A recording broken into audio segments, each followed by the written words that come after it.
taking control, yeah.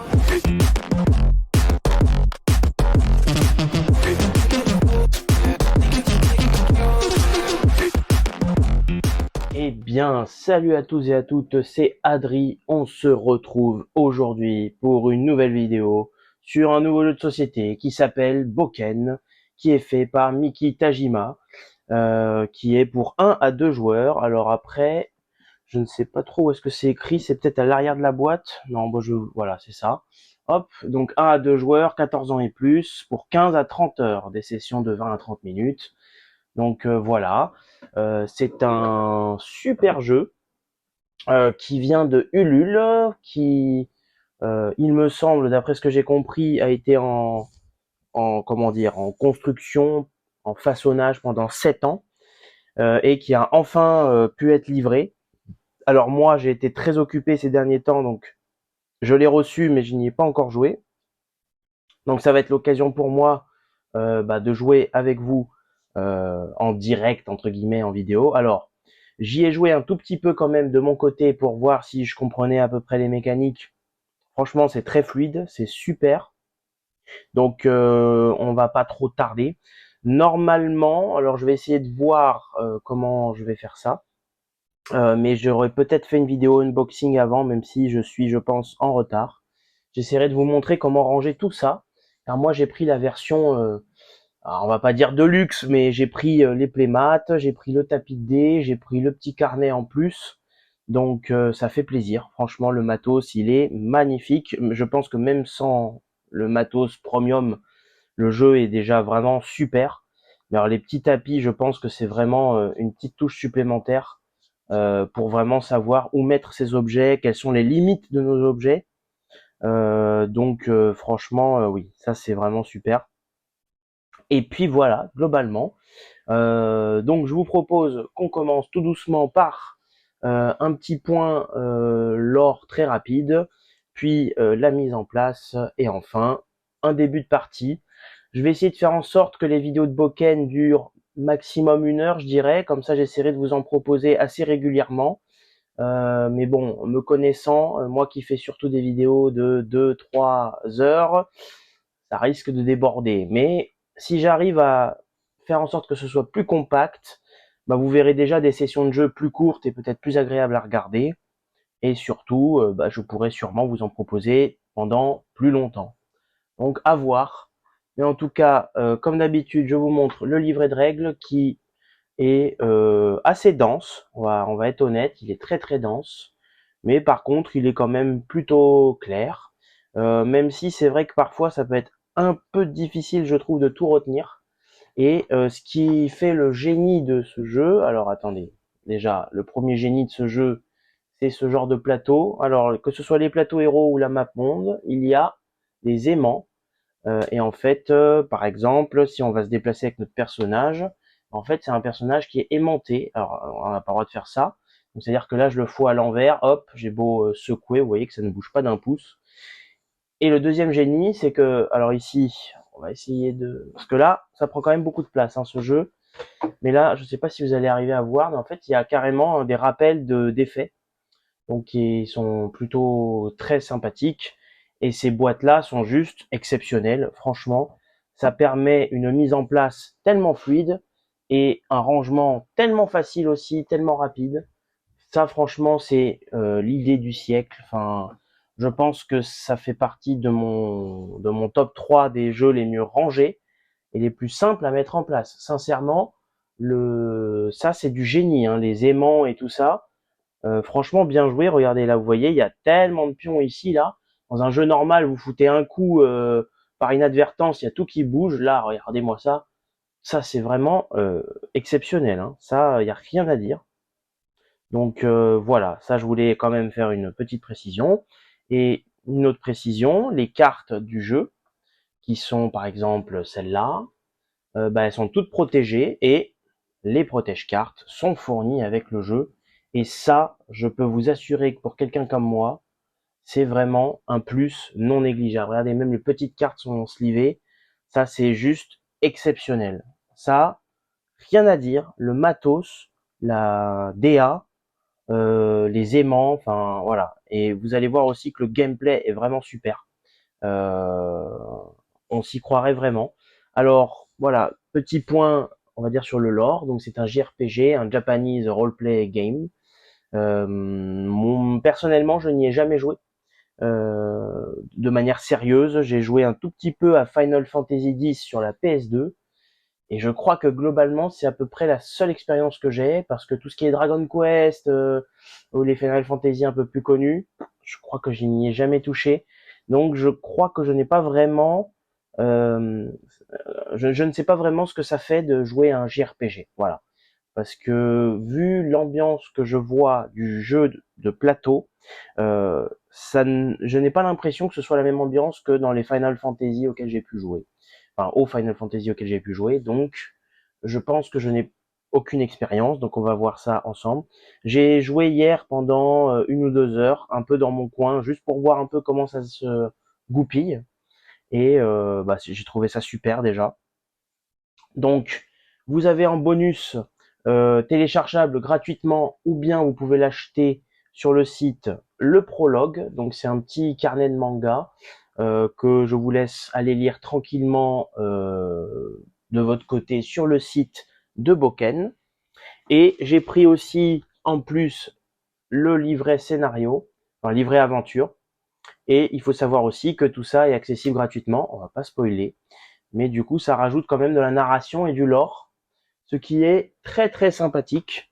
Et bien évidemment, tout ça est optionnel parce que pour un souci de fluidité du jeu, ça a été fait exprès qu'il n'y ait pas trop de narration quand on joue. Et ce livret d'aventure rajoute justement des petits dialogues que on n'est pas du tout obligé de lire, mais je trouve que dans un jeu comme ça où on va y jouer pendant pas mal d'heures, ça reste intéressant de comprendre le lore de tout ça. Donc voilà, nous y sommes. Boken.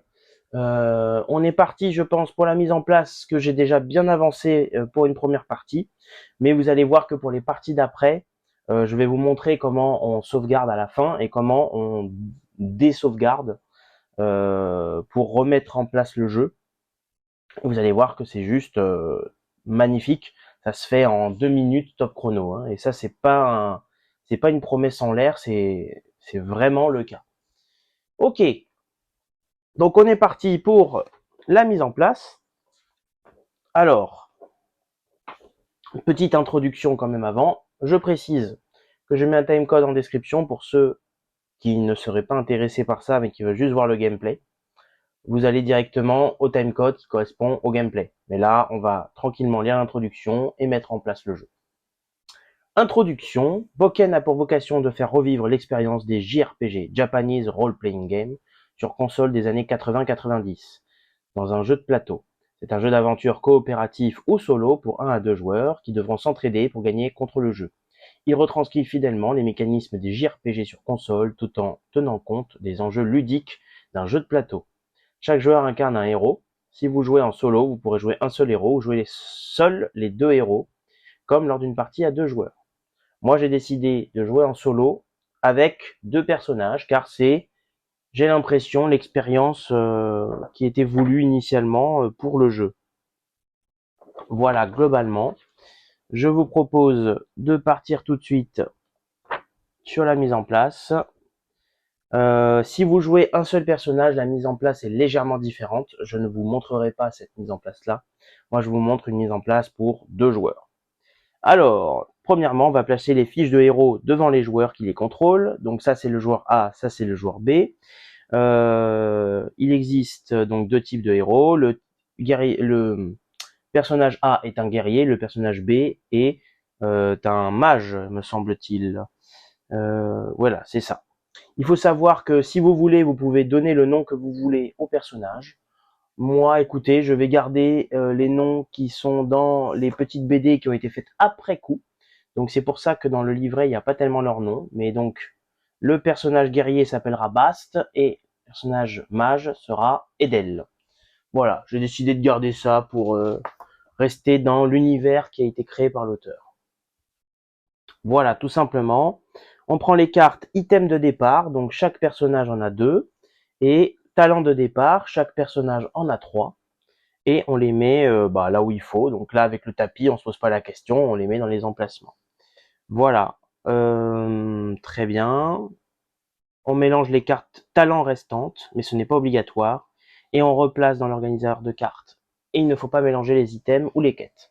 Alors, ce paquet de talents, on peut le mélanger. Mais ils disent que pour une première partie, on peut le laisser comme ça, parce que l'auteur a présélectionné un ordre des compétences. Je pense qu'on va le laisser comme ça en effet, parce que si l'auteur a prévu de nous donner certaines compétences avant d'autres, c'est qu'il a estimé que ça aidait le jeu. Donc chaque joueur va recevoir un dé de combat et un D6. Donc voici le D6 en question. Donc, non, c'est ça le D6, pardon. Le D6, voilà. Alors ce logo-là, c'est le logo du jeu et ça veut dire que c'est un 6. Le 1, c'est un petit point, voilà, pour que vous soyez au courant. Et ça, c'est un dé de combat. Donc il dit si on fait des coups normaux, des coups critiques. Je vous montrerai les cartes plus en détail une fois qu'on aura terminé la mise en place.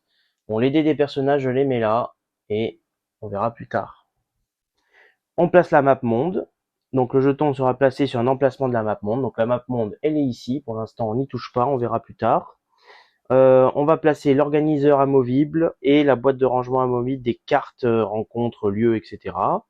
Et ça, c'est les cartes rangement des cartes amovibles. Ensuite, le présentoir des rencontres, c'est ceci. Donc ça permettra de rencontrer des monstres et de calculer leur point de vie, de traquer leur point de vie. On a une carte acolyte. Nous, on va jouer en mode normal, mais si on voulait jouer en mode facile, on prendrait le mode facile. Mais nous, on va jouer en normal. Donc, on va prendre cet acolyte qui permet, en fait, durant un combat, lorsqu'un héros ou un allié lance un D6 ou un dé de combat, on peut épuiser l'acolyte pour relancer immédiatement ce dé. Donc, ils disent qu'on place un jeton sur cette carte pour se souvenir qu'on a utilisé l'acolyte. Lorsque Humé est épuisé, il ne peut plus agir tant qu'il n'est pas réactivé. Donc, tant qu'il a un jeton, on ne peut pas le réactiver. Et durant son tour, un héros peut dépenser un point de magie, un magic point, pour retirer le jeton et réactiver Humé. Ceci ne compte pas comme une action de combat, donc on peut le faire entre guillemets gratuitement pour le coût de 1 magic point, alors que je vais appeler mana, ça sera plus rapide. Hein. Humé ne peut agir qu'une seule fois par tour des héros, même s'il est réactivé. Et enfin, à la fin d'un combat, réactiver automatiquement cette carte, donc en gros, il se reset gratuitement entre chaque combat. Voilà. Tout simplement, bon, magic point, on verra si j'appelle ça comme ça ou pas, mais pareil, hein, la monnaie, c'est des Gélos, mais c'est un G, et c'est en or. Franchement, je vais appeler ça gold, je pense. Je sais que l'auteur, je crois, est très tatillon sur ça, parce que dans un live qu'il avait fait, avec Jimmy Pearl, il me semble, il avait l'air très tatillon sur tout ce qui est, en fait, ça s'appelle Gélos, ça s'appelle Magic Point, etc. Bon, on va essayer de lui faire honneur, mais c'est vrai que, bon, ça rallonge quand même tout ça. Voilà, on mélange les 10 cartes exploration et on place le paquet flashback caché à un emplacement accessible à tous les joueurs ou sur le plateau principal. Alors, ça je vais vous expliquer, mais en fait moi je vais pas utiliser ça. Nous avons deux manières de nous déplacer. Soit on utilise les cartes exploration, je vais quand même les mélanger au cas où, ou soit on utilise les dés de déplacement. Pour cette première partie, je vais décider d'utiliser le dé de déplacement. Et pour les parties futures, je prendrai les cartes. Parce que les cartes rendent le jeu plus difficile, avec un peu plus de surprise. Je pense que c'est bien que vous voyez au moins une partie de gameplay avec le dé, qui est, on va dire, la façon facile de gérer les déplacements. Et après, je vous montrerai les autres parties avec les cartes. Voilà. Comme ça, il y aura moins de lancer de dés. Moi, les dés, c'est pas bon, c'est sympa de les lancer, mais c'est pas non plus un kiff incommensurable, quoi. Voilà. Et donc, en gros, l'aire de jeu est censé ressembler à ça. Alors, si j'avais une table plus grande, j'aurais mis la table, enfin la carte en horizontal, enfin à plat. J'ai pas assez de place, donc je l'ai mis un peu en hauteur. Comme ça, en plus, ça rend pas trop mal finalement sur le retour vidéo. Voilà. Puis ensuite, il faudra laisser des emplacements pour certaines cartes. Mais là, vous voyez qu'en fait, avec le tapis, c'est déjà à peu près prédéfini. Et puis voilà, globalement, on nous explique les fiches de héros, comment marche une carte, comment on se déplace, comment on combat, etc. Ça, je vais vous le faire moi-même en direct. On ne va pas perdre plus de temps que ça. On va aller directement à la mise en place qu'il faut pour le plateau des héros. Alors, hop, mise en place, donc fiche des héros. Voilà, donc il nous manquera ça à faire pour que nos héros soient bien setup et on sera bon. Donc la barre de niveau, donc ça correspond au niveau actuel des héros. Donc on commence au niveau 1, forcément. La barre des points de vie, il y a le jeton poison, le jeton de points de vie. Donc le jeton poison commence sur 0 et le jeton point de vie commence sur, pour le guerrier, 18 parce que ça correspond à ses points de vie maximum au niveau 1. Et pour le mage, c'est 14. Pour la mage, c'est 14. C'est ses points de vie max au niveau 1. Voilà. Très bien. La barre des Magic Points, donc c'est la magie, le nombre de points de mana qu'ont nos héros. Donc pareil, ça permet de lancer des sorts, notamment, enfin des talents, voilà. Donc on est très bien. Donc pour le guerrier, ça commence à 5 et pour la mage, ça commence à 7. Voilà, donc normal, elle est magicienne, elle utilise un peu plus, elle a un peu plus de magie en stock. Ensuite, nous avons la barre d'XP, donc ça représente l'expérience qu'on va acquérir. Donc pour l'instant, je l'ai mis sur 0, mais on va commencer avec de l'XP en plus. Et enfin, nous avons les Stamina Points, donc c'est l'endurance, l'état de fatigue de nos personnages. Ça commence sur 5. Et à chaque fois que ça va atteindre le bout ici, il y a HP-4. Donc quand on est trop épuisé, on va perdre des points de vie. Comme vous pouvez le voir, HP-4. Et là, vous voyez qu'à chaque fois, il y a écrit les levels pour dire en gros, à ce level-là, votre niveau maximum, c'est tel niveau. Voilà, tout simplement. Sur le côté, vous voyez qu'on a les gold, donc les dizaines à droite et les unités à gauche. J'avoue que c'est un peu bizarre, j'aurais inversé les deux colonnes. Mais bon, écoutez, c'est comme ça. Peut-être qu'ils n'avaient pas envie que... Ouais, j'en sais rien en fait, non. Je sais pas. Voilà, s'il y a une raison, je veux bien l'explication. Et enfin, ici, nous avons des potions. La potion de soin, la potion de téléportation, le champi flash. Alors, potion de soin, on se soigne de 15 points de vie. La téléportation, ça nous permet d'aller dans un endroit qu'on a déjà visité sans avoir besoin de marcher sur toute la map. Le champi flash, ça permet de fuir un combat instantanément sans avoir besoin de faire de jet de fuite. Nous avons la graine de mana qui permet de soigner tous les magic points, enfin de restaurer tous ces magic points. Et nous avons la viande qui permet de soigner tous les stamina points, donc de retrouver son endurance. Et enfin la gemme verte, c'est une surprise, nous ne savons pas à quoi ça sert pour le moment, et nous le découvrirons au fil des parties. Voilà, tout simplement. Ensuite, la barre des gold, et on a 0 gold pour commencer, enfin, Gélos, pardon, c'est pas des gold, encore une fois. Voilà, et je crois qu'on est à peu près tout. On indique si le héros est A ou B, voilà, très bien. Ok. Et ben je crois qu'on est bon, je crois qu'on peut partir sur le début de la partie. Et juste pour une petite précision, pour ceux qui ont donné, enfin, qui ont contribué au Ulule, vous avez votre nom dans les remerciements. Et moi, je suis quelque part. Je sais plus où je suis, tiens. Faudrait que je m'en rappelle. Et normalement, j'étais vers le début. J'arrive pas à me retrouver, tiens, comme par hasard. Au moment où j'en ai besoin, c'est le moment où je me retrouve pas. Ah, il est, voilà, je suis là. Hop, Adripocamp. Voilà, je suis là. Voilà, comme ça, vous voyez que j'ai bien backé le jeu, j'ai bien payé le jeu aussi. Cette vidéo n'est, d'ailleurs, je précise, pas sponsorisée. C'est juste un plaisir pour moi de jouer au jeu et de vous le montrer. Et pourquoi pas, de faire une aventure complète. C'est à vous de me le dire dans les commentaires. Et c'est à moi aussi de voir si j'ai le temps, mais en tout cas, voilà. On est parti. Une fois la mise en place du jeu effectuée, lisez ce qui suit avant de commencer l'aventure. Il y a 150 ans de cela, le roi Card triompha avec bravoure du mage noir Muo, rétablissant ainsi l'harmonie au sein des terres de Lanotte. Cependant, cette paix préservée pendant plus d'un siècle semble aujourd'hui presque évanouie. Les monstres errants se rapprochent dangereusement des villages, semant la terreur parmi les habitants. Des maladies mystérieuses se répandent, tandis que les voix de maints prophètes entonnent l'écho funèbre de l'apocalypse imminente. En tant que villageois d'un pays voisin et assoiffé de vérité, vous sentez un appel irrésistible à vous aventurer dans le royaume de Lanotte. Arrivé dans ces terres inconnues, un récit jadis entendu au coin du feu vous revient en mémoire. La célèbre tour de Babeliko n'est désormais qu'à quelques pas de vous. Les héros reçoivent 3 XP, donc nous allons tout de suite commencer à 3 XP pour les 2 personnages. Ensuite, tous les héros reçoivent une potion de soin, de téléportation, un champi flash, une graine de mana et un rôti, là, une viande. Voilà, donc hop, on met tout ça sur le premier écran, ça veut dire qu'on en a un. Et par contre, la gemme verte, on n'en a pas. Voilà, c'est quelque chose qu'on découvrira plus tard. Si on a besoin de recharger les stocks ou tout simplement d'en acheter plus, donc on peut en avoir 2 maximum par objet. Donc là, ça veut dire qu'on en a un, là ça veut dire qu'on en a 0, là ça veut dire qu'on en a 2. Et on pourra les racheter au marché pour le nombre de Gélos indiqué ici. Voilà.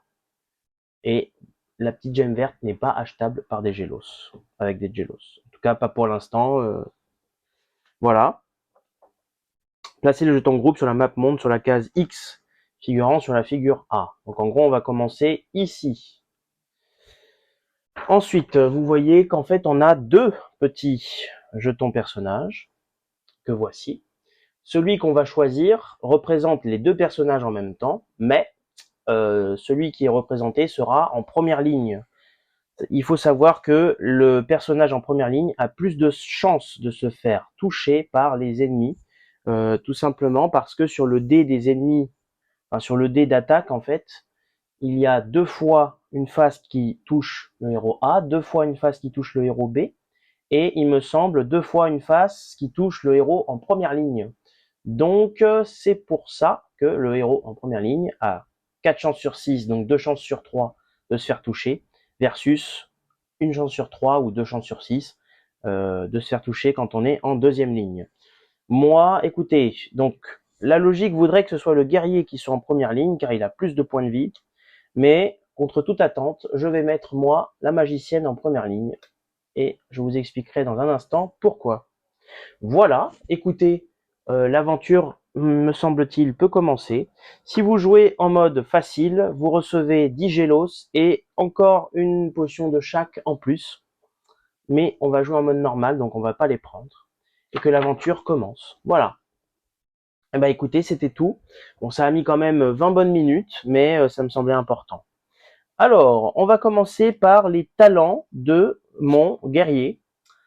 Alors, il a un coup puissant qui coûte 3 Magic Points pour pouvoir l'utiliser. Ça fait une attaque à 5 plus X. Le petit carré jaune X ici, ça correspond à son bonus de niveau. Et vous voyez qu'au niveau 1, le bonus de niveau est de 1. Attention, le bonus de niveau n'est pas tout le temps corrélé au niveau auquel on est. Par exemple, niveau 2, on a bien un plus 2, mais au niveau 3, on a toujours un plus 2. Et au niveau 4, on a 3, au niveau 5, on a 3, etc., etc. Donc en gros, si je résume pour le moment, cette attaque fait donc 5 plus 1, comme on est niveau 1 et que le bonus est de plus 1. Voilà. Nous avons ensuite la carte combo qui dit attaque 2, donc ça ferait 2 dégâts. Et si on possède le talent coup puissant, bah ça tombe bien, on a le talent coup puissant, et qu'il est équipé, on peut le jouer en plus de cette carte en payant également son coût en Magic Point. Et si on le fait, on ajoute la valeur d'attaque de cette carte à celle de coup puissant. C'est-à-dire, pour le résumer en français, vous payez 2, vous faites une attaque à 2, et si vous voulez, vous pouvez payer 3 en plus pour ajouter cette attaque en plus. Ce qui fait que vous tapez à 5 plus votre bonus de niveau, donc là ça ferait 1, donc 6, plus 2, donc ça fait une grosse attaque à 8. Quel est l'intérêt? Bah déjà ça permet potentiellement de one-shot des ennemis, et surtout, les ennemis ont des boucliers, ont de l'armure. Donc si vous faites 2 attaques, il va générer 2 fois son armure pour se protéger. Alors si vous faites une grosse attaque, l'armure arrivera qu'une fois, et donc potentiellement vous allez faire plus de dégâts. Vous avez la petite mention ici, attaque plus 1 sur soi-même. On peut très bien aussi, pendant qu'on attaque, dire qu'on utilise la compétence ici, donc on fait plus 1 d'attaque, mais par contre notre talent n'est plus utilisable tant qu'on ne l'a pas rechargé à la taverne de la ville, voilà, du village. Donc ça, c'est les cartes d'attaque. Et on a une carte de soin qui dit soin 7 HP à soi-même pour 1 mana, 1 point de magie. Voilà. Donc ça, c'est les compétences du guerrier. Et enfin, je vais vous montrer ces items. Alors, les items du guerrier, il commence avec une arme qui s'appelle l'épée en acier. Sur un coup normal, il tape 3. Sur un coup critique, il tape 4 plus le bonus de niveau. Et sur un super critique, il tape pareil, 4 plus euh, le bonus de niveau. Sachant que, vous vous doutez bien que quand on va améliorer les stuffs, le critique ne sera pas identique au super critique. Il y aura des trucs en plus en faisant un super critique. L'armure, donc il a 2 de résistance en dégâts physiques, 0 en résistance feu, 0 en résistance eau, 0 en résistance foudre. Et s'il se met en mode défensif, donc c'est une action pendant le combat, on peut se mettre en mode défense. Il a 4 de résistance physique, 2 en résistance feu, 1 en résistance eau et toujours 0 en résistance foudre. Les coups en bas, sur fond doré, c'est le coup d'achat et sur fond gris, c'est le coup de vente. Voilà. Donc on peut revendre nos équipements, en racheter, etc. Voilà. Concernant la mage, donc Bast c'est le guerrier, Edel c'est la mage. Alors elle, pour 3 points de magie, elle a une attaque boule de feu qui tape 6 plus son niveau, son bonus niveau. Donc actuellement ça taperait 7. Et le petit logo ici, ça veut dire que c'est une attaque d'élément feu. Donc comme j'ai pu vous le montrer, il y a de la défense physique, feu, etc. Donc ça veut dire que quand on fait cette attaque, on prend en compte la défense feu de l'ennemi en question. La deuxième carte qu'elle a, c'est Flamme, qui coûte 1 point de magie à utiliser. Et elle fait une attaque de plus le bonus de niveau en attaque feu. Et voilà une des raisons pour laquelle je mets la magicienne en première position, c'est que si elle est en première ligne, on ajoute plus 1 à cette attaque. Donc ça devient un 3 plus X. Donc là, un 3 plus 1, ça fait 4 pour un point de magie. C'est plutôt intéressant. Et enfin, pour un point de magie, elle peut se soigner de 15. Et elle, la particularité, c'est que au lieu que ce soit attaque plus 1 sur ses cartes, c'est soin, point de magie 1. Donc ça permet de, si elle a besoin d'un point de magie, hop, je retourne ça, je lui redonne un point de magie et puis je peux lancer un sort. Voilà, tout simplement. Voilà, voilà. Donc on va mettre le soin tout en haut. Hop et hop. Et enfin, les équipements de Edel. Et ensuite, on va pouvoir y aller. Donc elle a un bâton de magie, un bâton de mage, pardon, qui fait 2 dégâts en normal, qui fait 2 plus le bonus de niveau en critique, en dégâts feu ou pas. C'est vous qui choisissez si vous voulez que ce soit du feu ou pas, selon les résistances de l'ennemi. Et en super critique, c'est la même chose qu'en critique, parce que pour l'instant, c'est une arme qui n'est... c'est pas la meilleure arme de la Terre, quoi. Et enfin, elle a une robe de mage qui lui donne 1 point de résistance physique, 1 point de résistance feu, et 0 en eau, 0 en foudre. Et quand elle est en mode défense, 4 points de résistance physique, 2 points de résistance feu, 2 points de résistance eau, 2 points de résistance foudre. Donc elle résiste mieux aux attaques magiques des ennemis. Et voilà. Écoutez, je bois une gorgée d'eau et je pense qu'on va partir pour cette nouvelle aventure. Je ne sais pas quelle va être la fréquence de postage de vidéos et je ne sais pas non plus si je vais aller au bout, mais on va essayer d'avancer un maximum pour que vous voyez un maximum.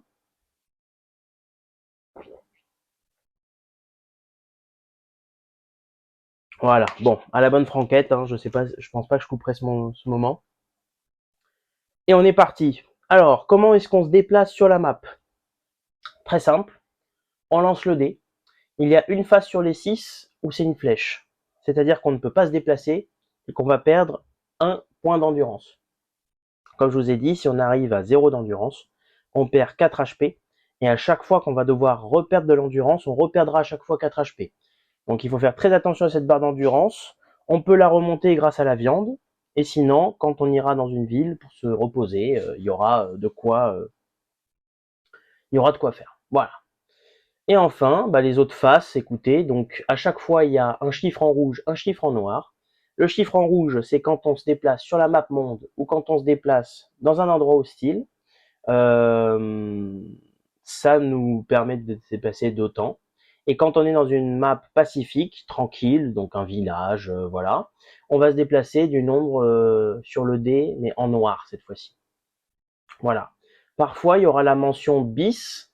Ça veut dire qu'en fait, quand on arrête son déplacement sur une case qui n'est pas un lieu, on va devoir affronter les monstres du biome en question. Donc là, par exemple, si on s'arrête dans la plaine, on va devoir affronter des monstres de plaine. Donc on va prendre la carte qui correspond au biome. Il y a 2 cartes par biome. Il y a une carte normale et une carte bis. Donc quand il y a écrit bis, on ne prend pas la carte normale, on prend la carte bis. Et en général, sur la carte bis, les monstres sont plus forts. Si c'est la première fois que vous entrez dans un biome et que vous tombez sur la carte bis, vous ignorez le bis, vous devez toujours commencer par un combat avec la carte normale. La carte bis, si vous commencez par ça, ça va être très compliqué pour vous. Donc, la première fois que vous rencontrez un biome, si vous n'avez pas déjà eu le biome normal, sachez qu'il faut que vous ayez d'abord rencontré au moins une fois le biome normal avant de faire le bis. Voilà. Allez, sans plus attendre, on y va. On lance ça dans le magnifique tapis. 2D. Et donc, on a fait un 3. Donc, on peut se déplacer de 3 cases. Maximum. Je peux très bien dire, je fais une case et je m'arrête, par exemple. Moi, je vous propose qu'on fasse 1 et 2. Et donc là, comme vous pouvez le voir, ici, il y a un lieu qui sera donc la tour de Babelico. Et comment je le sais, en fait, ici, sur cette carte, on voit qu'il y a le même symbole et on voit qu'il y a écrit tour de Babelico. Donc, quand on rentre dans un lieu, alors, si vous avez le livret de scénario, ce qui est recommandé, c'est de prendre le livret de scénario, enfin le livret d'aventure, pardon, de chercher le nom de l'endroit, bon bah là c'est Tour de Babelico, page 4-5, et de lire ici. Donc c'est une cinématique, comme dans les jeux vidéo, on peut passer la cinématique si on n'a pas envie de la lire. Moi je vous propose qu'au début on lise un peu pour avoir du lore, ensuite on verra ce qu'on fait, mais j'aime bien garder quand même ce petit côté on lit. Et après, je vais essayer de fermer les volets pour pas qu'il y ait ce rayon de soleil qui reflète trop. Qui reflète trop, voilà. Cinématique, on est parti. Bast. Waouh, c'est donc ça la tour de machin. Bablico. Elle a été bâtie il y a plus de 4000 ans. C'est ici qu'est née la magie. Bast s'avance sans la moindre hésitation vers l'entrée, mais la porte est scellée. Bast, ça t'arrive de réfléchir? Tu ressens pas l'ambiance? Si tu continues à agir comme ça, on ne fera pas long feu. Donc quand on arrive dans un lieu, on lit une fois la cinématique et ensuite on n'a plus besoin de la lire. Ensuite, si vous décidez de chercher un moyen d'entrer, rendez-vous à l'événement 1. Donc là, vous voyez qu'il y a des cadenas. S'il n'y a aucune phrase qui m'invite à faire l'événement, je n'ai pas le droit de lire ce qu'il y a après. Bon, là, il y a cette phrase qui m'a invité à faire l'événement 1. On va faire. Événement 1. Vous faites le tour du bâtiment à la recherche d'un indice ou d'une entrée cachée. Mais très vite, vous comprenez que c'est peine perdue. Alors que vous vous apprêtez à rebousser chemin, une onde de choc explose derrière vous, vous projetant au sol. Une silhouette encapuchonnée se dresse dans la poussière, son bâton encore chargé d'énergie. Chaque héros lance un D6 et ajoute son bonus de niveau, puis applique le résultat. Bon, on va lancer le D6 et on voit ce que ça fait. Donc chaque héros lance son D6. Donc ça c'est le D6 de Bast, ça c'est le D6 de Edel. Donc Edel c'est violet, Bast c'est bleu. Alors je vais juste baisser un peu le volet. Là vous allez tout avoir en direct, mais c'est pas grave. Hop, voilà, c'est bon. On a fermé tranquillement les volets. Et maintenant on va pouvoir faire le lancer de dés. Alors j'aurais peut-être d'abord, d'ailleurs, je vais peut-être d'abord lire ça. Je ne sais pas en fait. Bon, je crois que ça n'a pas vraiment d'importance. Mais en effet, je pense que je vais déjà lire la carte. Parce qu'en gros, il faut lire la cinématique. Puis ensuite, éventuellement lire la carte. Et après, je pense qu'on fera l'événement. Ça sera mieux. Alors, la tour de Babelico. Alors, ce qu'il y a de bien, du coup, c'est que vous pouvez, hop, aimanter la carte pour que vous puissiez faire un zoom sur l'endroit où vous êtes. Vous voyez, donc ça, c'est vraiment très très cool. Hein. Ça, c'est vraiment super. Franchement, c'est incroyable. Donc, tour de Babelico. Vous vous trouvez devant la vertigineuse tour de Babelico, temple des croyances ancestrales. La porte semble scellée par une force mystérieuse. Vous inspectez les alentours et trouvez une petite bourse par terre. Chaque héros reçoit 5 gélos. Parfait. Donc on gagne 5 de thunes chacun. Hop, parfait, magnifique. Entrez dans la tour. Si vous possédez l'item 73, vous pouvez révéler la carte sous-lieu donjon de Babelico. Et ça, malheureusement, nous ne possédons pas l'item 73. Comme vous pouvez le voir, nos items de départ sont l'item 0. Donc, il y a un gros paquet de cartes items qui sont ici. Il y en a, je crois, une centaine. Et il faut qu'on arrive à un moment à trouver la 73 si on veut aller dans le sous-lieu donjon de Bablico. Ce que je vous propose, c'est qu'on prend ce magnifique carnet dans la version de luxe, journal de l'aventurier, et qu'on note que pour entrer dedans, il nous faut la carte 73. Alors, non héros A, non héros B, je vais garder les mêmes. Donc, non héros A, ça va être Bast. Nom du héros B, c'est Edel. Et on pourra noter le score des boss et des sous-boss, le niveau au moment de la victoire et le score obtenu. Et on additionne ensuite ces scores en fin de partie. Sur les pages suivantes, vous pouvez noter tous les éléments à mémoriser, par exemple le nom des lieux avec leur quête et les informations à ne pas oublier, les cartes rencontres qui pourraient vous rapporter du butin ou d'autres éléments intéressants. Bref, tout ce qui pourrait vous aider à optimiser l'aventure. Voilà. Ça, c'est très sympa. Donc, je vais mettre tour de Babelico. Alors, je vais le noter peut-être. Hop. Tour de Babelico. Alors, vous allez voir que j'écris pas très bien, mais je vais me comprendre. Entrée. Donc, chercher item 73. Et je vais souligner les cartes items qu'il faut qu'on cherche. Voilà. Là, j'ai noté taux de Babelico, entrée, chercher, cherche item 73. Voilà. Donc, ça me dit, cherche l'item 73 si tu veux rentrer, quoi. Voilà. Très bien. Bon. Donc, on en a terminé avec la carte. Il n'y a plus rien à faire. Mais, comme on a dit tout à l'heure, il y avait l'événement ici présent que j'ai déjà lu. Donc, on fait le tour du bâtiment à la recherche d'un indice ou d'une entrée cachée, mais on comprend que c'est peine perdue. On rebrousse le chemin, machin, mais une onde de choc explose et nous projette au sol, et une silhouette encapachonnée se dresse dans la poussière. Le bâton encore chargé d'énergie. Donc, chaque héros lance un D6 et ajoute son bonus de niveau et applique le résultat. Donc, en gros, on va faire plus 1 aux deux résultats de dés des D6. Donc, on est parti. Hop. Alors, nous avons Bast qui a fait 6 et Edel qui a fait 3. Donc, lui, il a fait 6 plus 1, 7. Et elle a fait 3 plus 1, 4. Alors, qu'est-ce que ça fait? Alors, donc, Bast, il a fait 7. Pour remporter le combat sans la moindre égratignure. Donc, lui, on n'y touche pas. Et Edel, elle a fait 4, donc 3 plus 1. Pour remporter le combat en subissant 3 dégâts directs. Donc 3 dégâts directs, ça veut dire qu'on ne peut pas les tanker avec de l'armure ni quoi que ce soit. Donc elle passe de 14 à 11 points de vie. Voilà. Donc on remporte le combat dans tous les cas. Hein. Donc vous parvenez à venir à bout de votre adversaire. Chaque héros reçoit 3 XP moins son niveau. Et le groupe gagne 2 gold, 2 gélos, au total. Bon, écoutez, pour les gélos, il y en a 2 à se partager, j'en donne 1 à chacun. Sachant que, il faut savoir quelque chose, c'est que en dehors des combats, on peut s'échanger librement nos équipements, nos gélos, nos potions, etc. Voilà. Donc pas de souci de ce côté-là. Et donc chaque personnage gagne 3 XP moins le niveau. Donc en gros, on gagne 3 moins 1, 2 XP chacun. Donc on passe à 5. Et voilà. Bah écoutez, on a fait l'événement de la tour de Babelico. Est-ce qu'il y avait autre chose à faire? Oui. Alors on peut discuter entre nous. Vous voyez, c'est des petits moments un peu de lore. Tu crois qu'ils vont bien à Carépan? Palacinta et Herman sont là. Ils ne laisseront rien arriver. Junie doit être morte d'inquiétude. Sans doute, mais elle est plus courageuse que nous à son âge. Voilà. Donc ça, c'est des petits moments de lore que vous allez pouvoir comprendre en lisant le prologue.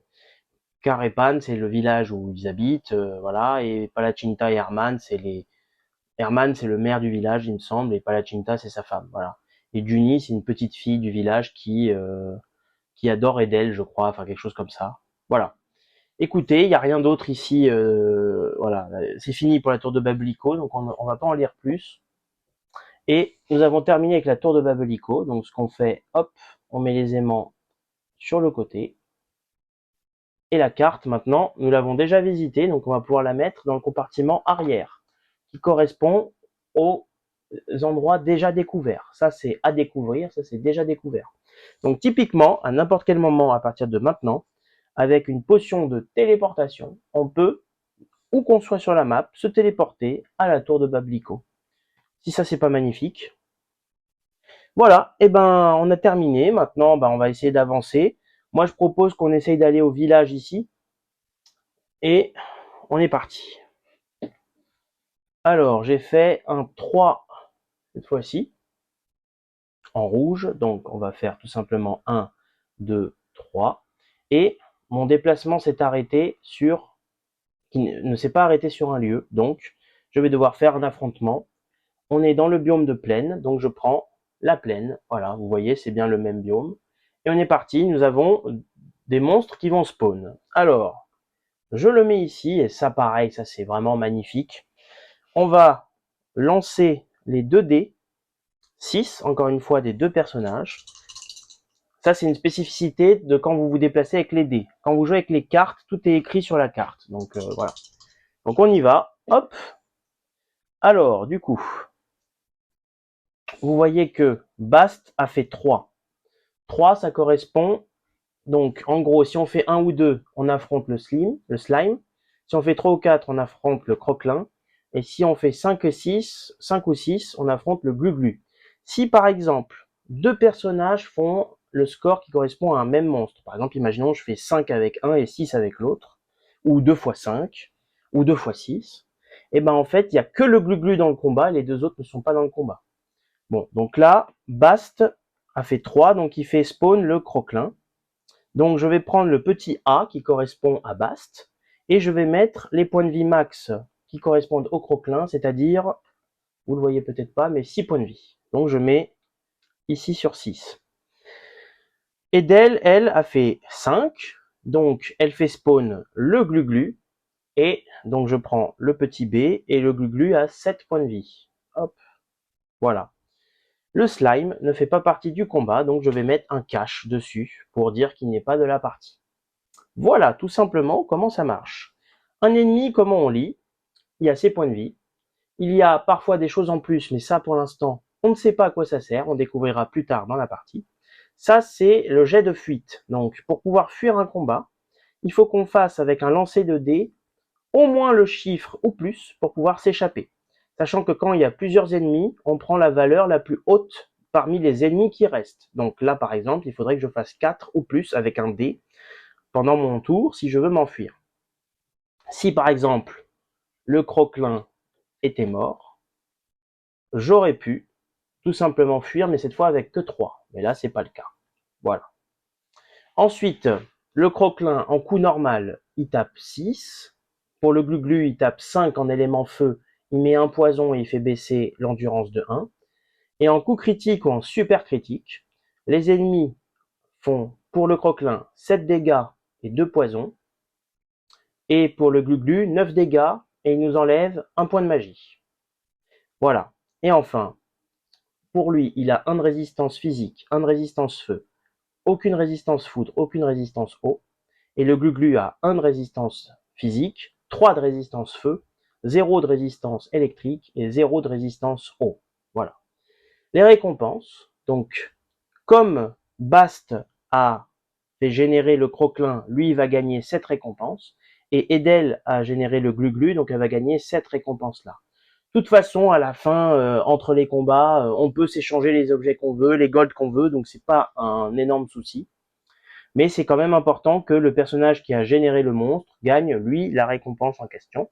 Par contre, pendant le combat, même si Bast, qui est donc le guerrier, a généré le croquelin, rien ne l'empêche de taper le glu-glu, et inversement, Edel qui a généré le glu-glu, rien ne l'empêche de taper le croquelin. Mais quel que soit le résultat, c'est-à-dire que ce soit Bast ou Edel qui tue le croquelin, la récompense sera que à Bast. Et inversement ici, même si c'est Edel, même si c'est Bast qui tue le glu-glu, c'est Edel qui va gagner les récompenses. Voilà. J'espère que c'était clair. Je vous ai fait un espèce de résumé en 1 minute. Et le soleil est encore revenu, bah dis donc. Bah écoutez, c'est pas grave, on aura une petite pointe de soleil pour nous réchauffer le cœur en ces temps caniculaires. Voilà. Donc bon, après ça va aujourd'hui, il fait pas trop chaud. on est parti. Donc, pendant un tour de jeu, on peut faire 7 actions différentes. On peut attaquer avec une arme. Donc, pour ça, on lance le dé. On voit si on fait un résultat normal, critique ou super critique. Et on fait les effets qui correspondent à notre arme. On peut utiliser un talent. Dans ce cas-là, on utilise les points de magie et on fait l'attaque, mais on n'a pas besoin de lancer le dé. Donc en gros, les talents, ça nous permet d'être sûr des dégâts qu'on va faire, alors que les armes, il faut faire un lancer de dé, donc on n'est jamais sûr de ce qui peut se passer. On peut fuir le combat, donc on prend un dé 6 et on lance, et si on fait le chiffre ou plus de l'ennemi qui a la plus grande valeur de fuite, on arrive à fuir le combat. Par contre, on gagne aucune récompense. Même si on tue un des deux ennemis et qu'on fuit, on gagne aucune récompense. Nous pouvons utiliser un item, donc par exemple, on peut utiliser le champiflage pour fuir, on peut utiliser une potion de soin, une potion de magie, une potion d'endurance, mais attention, chaque personnage a le droit de faire qu'une action pendant son tour, et ensuite ça passe au tour des ennemis. Donc, il faut quand même faire attention, ce n'est pas gratuit de faire cette action-là. Ensuite, nous avons l'action, je crois que c'était quoi? Je vais re-regarder. Désolé, je les connais pas par cœur. On peut donc utiliser un talent, fuir le combat. On peut utiliser une capacité. Pour l'instant, nous n'avons aucune capacité ici, donc on ne peut pas le faire. On peut se défendre, donc c'est-à-dire qu'au lieu de prendre la première ligne pour nos stats défensives, on prend la deuxième ligne en compte. Donc ça peut être très intéressant. Sachant qu'il y a des capacités qui vont nous permettre de faire plus d'une action par tour. Donc c'est intéressant de attaquer une fois et peut-être se mettre en mode défensif histoire de tanker. Utiliser un item, on a déjà fait. On peut réorganiser. Réorganiser, on peut faire une ou toutes les actions suivantes.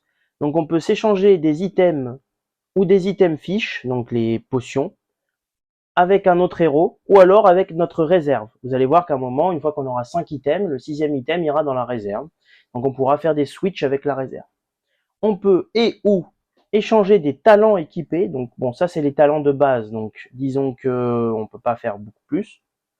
Mais surtout en fait, on les échange avec la réserve. Donc en fait, il y a une réserve qui sera spécifique à Edel et une réserve qui sera spécifique à Bast, parce que vous verrez qu'en fait les talents sont bifaces comme ça, et que en fait une fois qu'on a choisi une face, on ne peut plus la retourner pour l'autre personnage.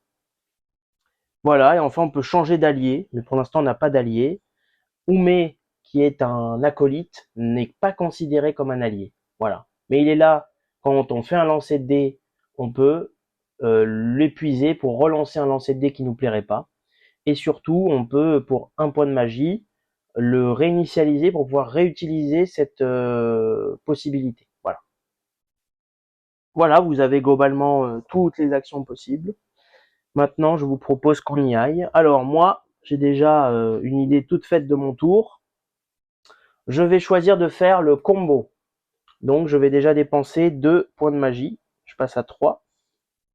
Donc ça dit attaque 2. Si vous possédez le talent coup puissant, donc c'est le cas, et qu'il est équipé, c'est le cas, on peut le jouer en plus de cette carte en payant également son coût en MP. Donc je vais le faire.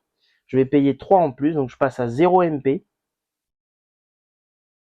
Et si vous le faites, on ajoute la valeur d'attaque de cette carte à celle de coup puissant. Donc c'est-à-dire qu'on va faire 5 plus mon bonus de niveau qui est de 1, ça fait 6, plus 2, 8.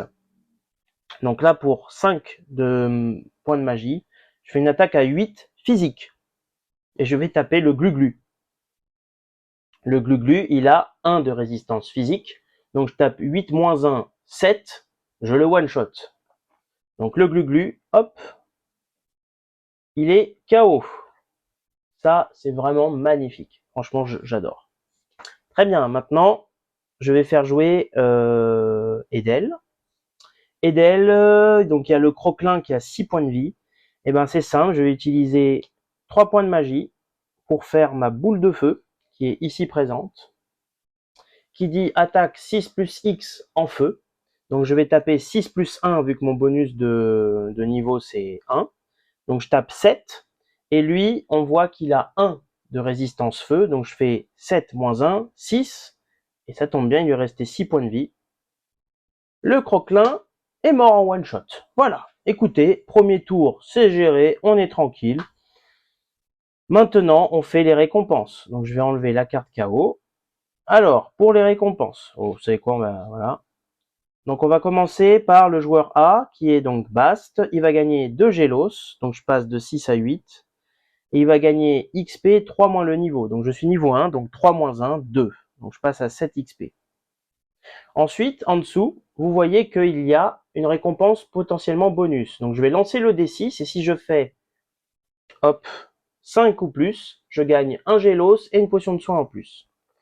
Donc, on va voir si j'y arrive. Hop, je lance le dé et j'ai fait 3, donc pas de récompense bonus.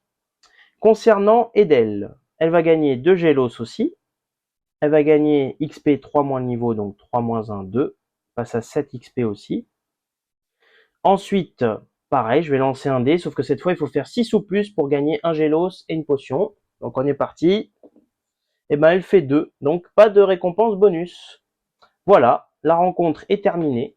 Je peux re-ranger la rencontre dans l'emplacement qui lui correspond.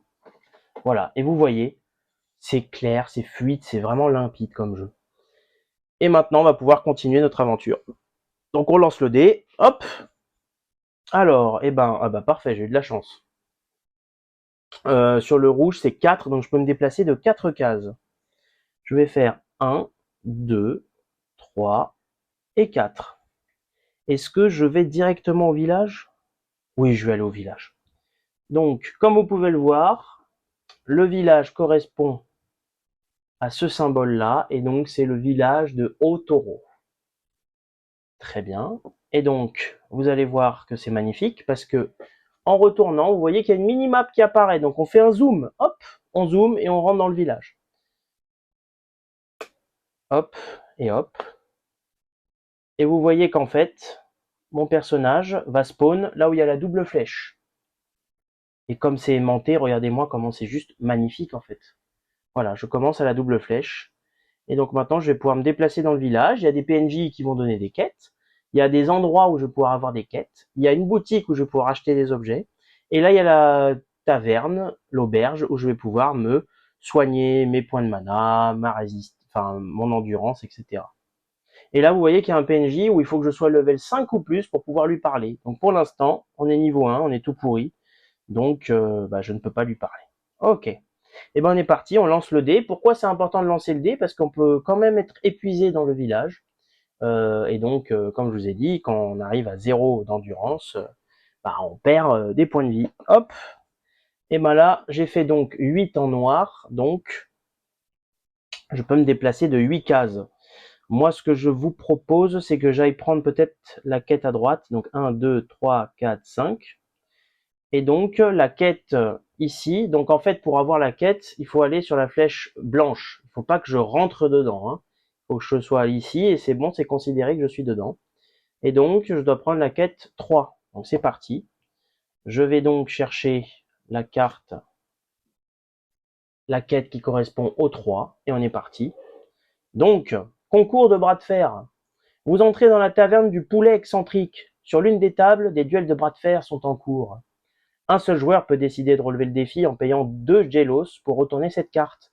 Si vous ne souhaitez pas participer, rangez cette carte sans la défausser. Bon, on va participer. Hein. Je dépense 2 Gélos. 1, 2 avec Bast. Donc un seul joueur peut décider de relever le défi, donc c'est bon. Et donc 2 Gélos pour retourner cette carte. On est parti. Concours de bras de fer. Placez un marqueur point de difficulté sur 13. Donc en gros, c'est comme les monstres. Alors attendez, je rends ça au personnage. Donc c'est Bast, il est à 13 ici. Voilà. Bon là, vous voyez pas très bien à cause du soleil et à cause de plein d'autres choses. Mais croyez-moi sur parole, c'est sur 13. On prend un D6, hop, et à chaque lancer on a droit à 3 lancers de dés. À chaque lancer, on additionne notre notre bonus de niveau, et on baisse les points de difficulté de l'ennemi de autant. Si en 3 lancers ou moins, on arrive à réduire les difficultés de l'adversaire à 0, on remporte le bras de fer, sinon on échoue. Et on regardera tout à l'heure ce que ça fait quand on réussit, quand on échoue. Donc j'ai 3 lancers, c'est parti. À chaque fois, je rajoute donc plus 1 qui est mon niveau, mon bonus de niveau. Hop. Alors là, j'ai fait 3. 3 plus 1, 4. Donc de 13, je passe à 9. Deuxième lancer de dés. 3 encore. Donc 3 plus 1, 4. Donc de 9, je passe à 5. Donc là, il faut que je fasse 4, 5 ou 6, sinon je perds le bras de fer. Allez, c'est parti, s'il te plaît. J'ai fait 4. Ouh, c'était pile poil. 4 plus 1, ça fait 5. Donc, de 5, je passe à 0. J'ai gagné le bras de fer. Pile poil. Bon, très bien. Alors, du coup, on va lire. Si vous êtes victorieux, vous recevez 5 Gélos et 1 XP. Ah, parfait. Donc, de 6, je passe à 11 Gélos. Hop. Et 1 XP, donc de 7, je passe à 8 XP. Voilà. Parfait. Et ensuite, défausser cette carte. Donc, en fait, vous avez la défausse ici. Hop. Et voilà, je mets la carte dans le compartiment défausse. C'est parfait. On est parti, on a réussi la quête. Alors, là, je vais pouvoir me déplacer de 8. Eh ben, écoutez, je vais aller peut-être discuter avec elle. Voilà. Donc, ce PNJ me donne la quête 1. Donc, on est parti. Quête 1. Le chat d'Angèle. Donc, on parle à Angèle, villageoise. Vous n'auriez pas vu mon petit chat bleu, c'est mon petit Moon. Ça fait 2 jours que je le cherche. J'espère qu'il n'est pas sorti du village. Lorsque vous terminez votre déplacement sur une case forêt verte, vous pouvez lancer un D6 sur 4 ou plus, retourner cette carte sans faire de rencontre, donc on ne fait pas de combat. Mais sur tout autre résultat, on fait une rencontre habituelle. D'accord, donc là on a gagné notre première quête, qu'on va, je pense, mettre ici pour l'instant, et qu'on va cumuler au fil du temps. Voilà. Très bien, on relance le dé. Hop. Ah, bah voilà. Vous voyez, on est tombé sur la flèche. Ça veut dire que tout le monde va perdre un point d'endurance et qu'on ne se déplace pas. Donc on relance. Donc je peux très bien faire plusieurs fois de suite ce jet. Hein. Donc là, je vais pouvoir me déplacer de 8. Je vais aller 1, 2. Et je vais parler au PNJ qui me donne la quête 2. Hop là. La fleur de l'Atar. Soalia guérisseuse. Ura, le chef de notre village, est gravement malade. Le seul remède, la fleur de l'Atar, est une plante légendaire si difficile à trouver que nous commençons à perdre espoir. Peut-être que les habitants de Heurtebise, au nord-ouest d'ici, en sauront plus sur cette plante mystérieuse. Pour retourner cette carte, allez au cadenas H. Alors, comme vous pouvez le voir sur la map monde, il y a des cadenas un peu disséminés partout pour faire des quêtes. Et si on cherche bien, le cadenas H ne fait pas partie de la map. On a le A, on a D, on a B, on a F, E, on a G, on a C, mais le H n'est pas présent. Donc il va falloir qu'on explore pour savoir où est cette fameuse case H. Très bien, donc nous avons 2 quêtes en cours.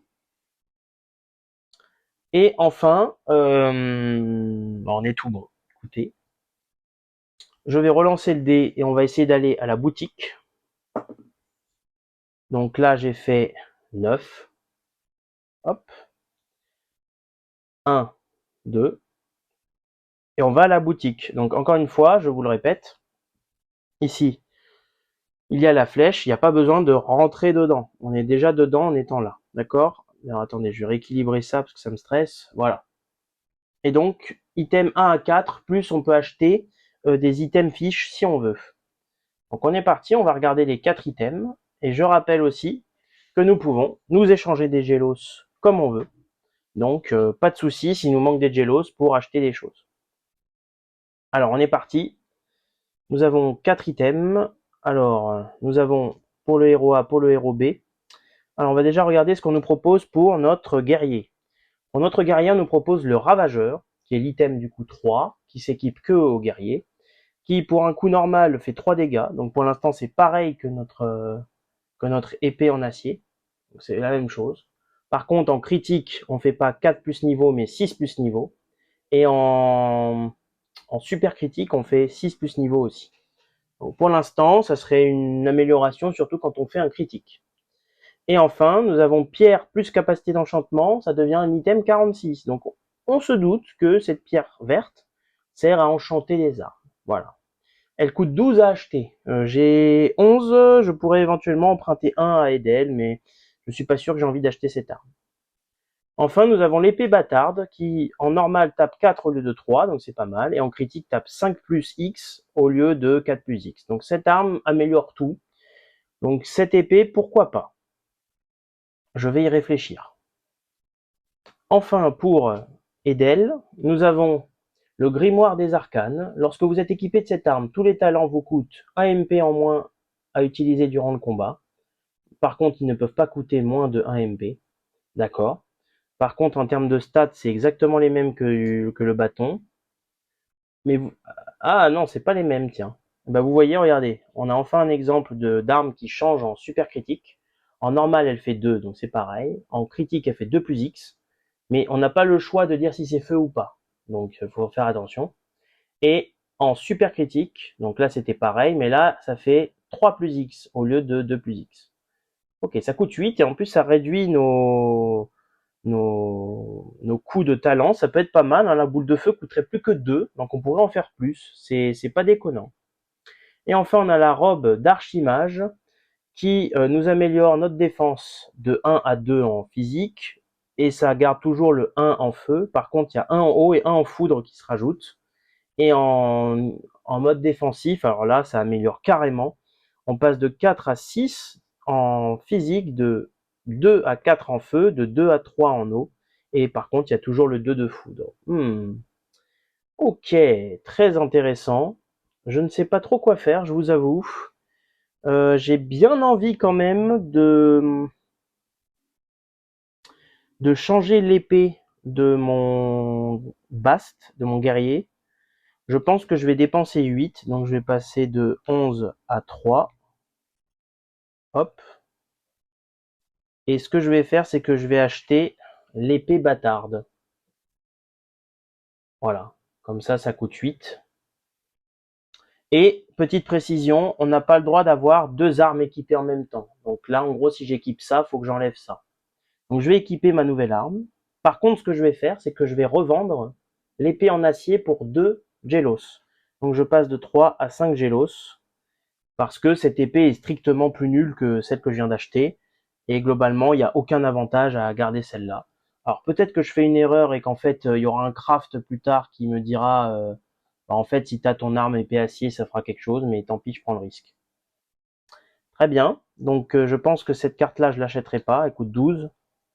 Et enfin, pour Edel, est-ce que j'achète quelque chose? Je pense que...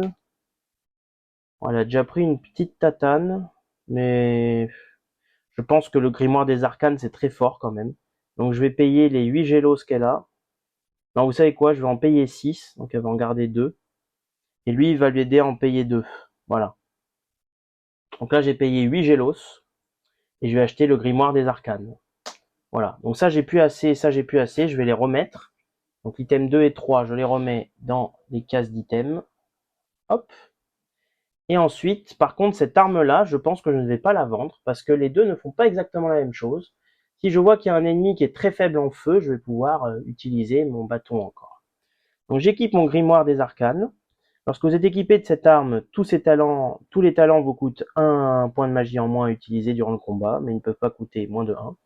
Et du coup, cette carte-là, elle va aller dans la réserve. La réserve, pour l'instant, on va dire qu'elle est ici. Je la mets à l'horizontale pour ne pas me tromper. Voilà, donc je pourrais toujours faire un switch avec cette arme-là, si j'ai envie. Voilà, je me garde cette possibilité, et puis si à un moment je vois que j'ai besoin de sous, bah, j'irai revendre ça tranquillement. Bon, on a pris les 3 quêtes, lui je peux pas lui parler, on a fait un tour au shop, je pense qu'on va faire un tour de repos. Hop, donc là je fais 9, donc on va faire 1, 2, 3, 4, 5, 6, 7, 8, 9 pile poil. Et donc ici, je peux payer un gold pour récupérer tous mes points de vie, tous mes points d'endurance et soigner mon poison. Ou alors je peux aussi payer un gold, enfin un gelos, pour régénérer mes points de magie et mes talents épuisés éventuellement. Et chaque personnage doit payer pour lui-même. Et à chaque fois, ça coûte un gold pour l'un ou pour l'autre. Donc si je veux tout régénérer, il faut que je paye 2 gold. Donc déjà avec Bast, je vais payer un Gelos pour régénérer mes points de magie à 5 et mes talents que je ne vais pas utiliser. Voilà. En termes de points de vie et en termes d'endurance, ça reste correct. Pour Edel, C'est une bonne question. Edel, je sais pas ce que je fais. Edel, je pense que je vais prendre le risque de pas la soigner pour l'instant. Voilà, je pense que je prends le risque de pas la soigner. Et ok. Et maintenant que je suis sur le bord du terrain, je vais relancer le dé. Je crois que je suis obligé de relancer le dé. Ça, j'ai un doute pour le coup. Vous me direz. J'ai essayé de poser la question sur Facebook. Je crois qu'on m'a pas vraiment répondu à ma question. Mais si je suis déjà sur le bord, est-ce que j'ai besoin de relancer le dé? J'ai l'impression que non. Mais d'un autre côté, ça ne justifierait pas le déplacement. Donc je vais le lancer. Et ben voilà, je perds de la stamina. Bon. Bah du coup maintenant se pose la question de est-ce que je régénère? Non, vas-y. Je vais grid un peu. C'est pas grave. Hop. Et donc je fais un déplacement de 9 et je décide de sortir du village. Et voilà. Donc nous avons fini de visiter le village de Otoro. Maintenant c'est un endroit où je vais pouvoir me téléporter quand je veux. Et notre groupe respawn ici. Par contre, ce que je propose, maintenant vu que elle est plus full life, on va changer le personnage en première ligne. Et maintenant, c'est donc Bast qui passe en première ligne. Ça, on peut le faire gratuitement en dehors des combats. Ok, bon. Bah écoutez, je crois que c'est pas trop mal ce qu'on a fait pour l'instant. Est-ce que on pousse un peu l'exploration encore ou est-ce qu'on s'arrête là? C'est une bonne question. Je pense que ça fait 1 heure qu'on est en vidéo. On enlève à peu près 20 minutes de blabla et de lore et de règles et de mise en place. Ça fait 40 minutes. Je pense que c'est pas mal pour commencer un gameplay de 40 minutes. Et ça me permettra de retourner dans la foulée une vidéo. Donc je vais pas m'amuser à tout ranger pour vous montrer la sauvegarde et tout, même si c'est vrai que ce serait pas très long. Et je me dis, autant en profiter, tout est déjà en place. Continuons l'aventure. Donc, on s'arrête ici pour cet épisode. J'espère que ça vous aura plu. Moi, écoutez, le jeu, je kiffe. C'est que le début et pourtant, je suis déjà très hypé par la découverte de la suite. Et puis, on verra ce qu'on fait. Est-ce qu'on va à gauche? Est-ce qu'on va là? De ce que j'ai compris, donc il faut qu'on aille dans la forêt verte, qu'on fasse un lancer de dés pour trouver le chat de Angèle, et qu'on aille au nord-ouest. Donc c'est là le nord-ouest. Donc je suppose que c'est ça le village de Heurtebise, qui nous permet d'avoir la fleur de l'Atar. Voilà, bah écoutez, donc peut-être que le cadenas H se trouve dans dans le village ou bien dans la grotte. Bon, la grotte, ça m'étonnerait parce que ça nous demande vraiment d'aller au village. Moi, je vois ça, ou alors c'est le village encore plus haut, mais ça a l'air d'être plus un château qu'un village. Et ça a pas l'air d'être au nord-ouest. Donc, écoutez, on verra ce qu'on fait. Voilà, premier épisode. J'espère que ça vous aura plu. Je pense que je vais tourner le deuxième dans la foulée parce que j'ai très envie de continuer de jouer. Donc voilà, bah écoutez, c'était Adri. J'espère que ça vous aura plu. N'hésitez pas à laisser un like, un commentaire, à partager ma vidéo et à vous abonner pour ne rien rater. Je vais essayer de publier plutôt régulièrement, peut-être un épisode toutes les 2 semaines, peut-être. C'est peut-être un peu long pour vous, mais ça me paraît pas mal. Comme ça laisse la place à d'autres contenus sur la chaîne et ça vous laisse aussi découvrir petit à petit, je sais pas, ou alors une fois par semaine, on verra. J'ai pas encore vraiment décidé. Voilà. Et puis aussi, je pense qu'il y a matière à faire des FAQ sur ce jeu. Pour ceux qui me suivent ou pour ceux qui auraient regardé mes autres vidéos par curiosité, j'ai fait pas mal de FAQ, notamment pour un autre jeu qui s'appelle L'Ordre de Veyel, le deck building tactique. Et c'est vrai que ce jeu s'y prête assez bien aussi à faire des FAQ. Donc dites-moi si ça vous intéresse qu'on fasse des FAQ sur des points de règle où on a un petit doute. Donc moi par exemple j'ai eu un doute sur quand on est en bord de map est-ce qu'il faut relancer le dé ou pas. Bon bah il s'avère que bah moi ça m'a pénalisé, ça m'a mis un endurance en moins. Est-ce que c'était vraiment ça qu'il fallait faire ou est-ce que c'était autre chose? Voilà, donc j'ai essayé de trouver la réponse, je vais essayer de rentrer en contact avec l'auteur s'il veut bien communiquer avec moi, mais il a l'air très réactif et je lui avais envoyé un message sur Instagram pour lui dire que son jeu était super et il m'a répondu assez rapidement. Donc il Il est très réactif, donc à voir si ça vous intéresse. Voilà, je vais m'arrêter là. Et puis bah, je vous dis à la prochaine pour la suite de l'aventure dans le monde de la note. Je vous dis à la prochaine et salut tout le monde!